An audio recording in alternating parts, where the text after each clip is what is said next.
Hi, my name's Marcus Netto and I'm with Bluefish Design Studio. In today's video, I would like to share with you a little bit about how we handle staff pages. It seems like these show up on a lot of different websites that we do, and so I also think that this is a great illustration for how ExpressionEngine separates itself from other content management systems and how it handles content. This idea of create once, publish everywhere is gaining some traction in our industry, and I think after this video you'll understand why ExpressionEngine has really been a leader in that kind of methodology, if you will, for a long time.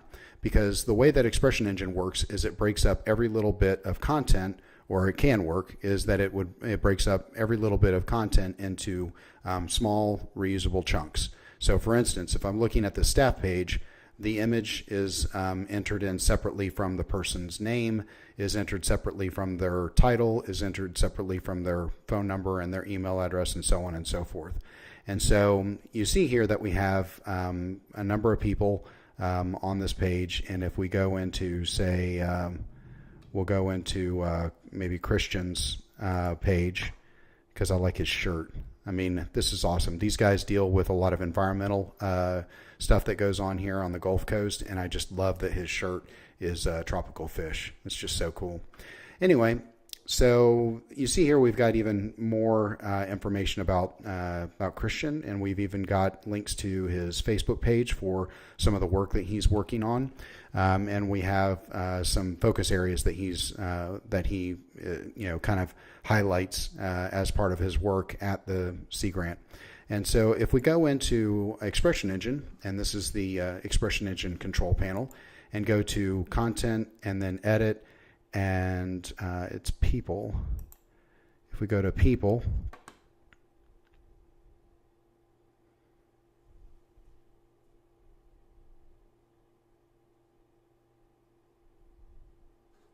all right, so if we do a search for Christian, he should show up. There he is.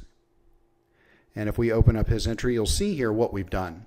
All right, so we made his name the title, but because of some other requirements that we had, we also gathered first name and last name. And that's because on their contact page, we actually have some JavaScript that allows people to sort based on alphabetical order of people's names and the category that they're assigned to. So we needed to capture first name and last name separately, but we also felt like using the title, the person's name was going to be the easiest for people to find. So, but also see here we've gathered job title and address separately. If we wanted to, we could break out the address into separate fields, so we could grab the street address, the suite number, the city, state, and zip code separately as well. Here you'll notice that we've gathered a phone number separately, and we have the ability to add additionals. So if they wanted to select a fax or a cell number, they can. And we also have his email address. We have a link here that he wanted to draw attention to. This is a program that he's working on. We have the bio, which is one of the main things that you'd expect to see on a page like this. And we have the ability for him to put in additional information about the organization that he's mainly tied to. Christian, I believe, actually is part of the Mississippi-Alabama Sea Grant Consortium group.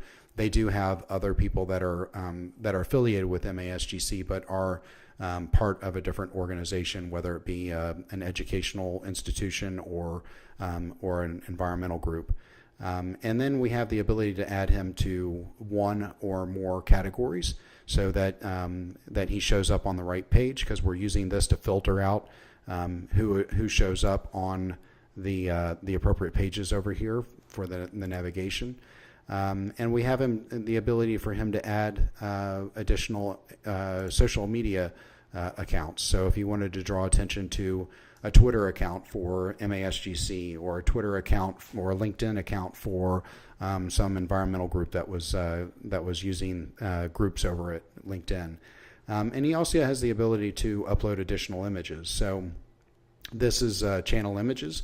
We use this on a lot of our sites. It's a great add-on, allows people to upload an image, and then it automatically resizes to the appropriate sizes. You can even crop and do a bunch of other stuff, but in this case we're just using it to resize. And then this is a matrix field, and I believe we're using Pixel and Tonics pill field for this particular functionality. And this is Playa, which is an add-on from Pixel and Tonic as well, which allows us to we display all of the different focus areas on the left, and then if they want to have them appear in the area specified on the page, then they just move them over to the right. So these here, healthy coastal ecosystems and resilient communities, are the ones that appear over here on the right. If we moved sustainable fisheries, over to the right, then it would also appear. So we give them the ability to add all of this stuff, separately. And what that does is it means that we can use it in different areas too. So for instance, his email address and his phone number and stuff like that, if we go to the contact page,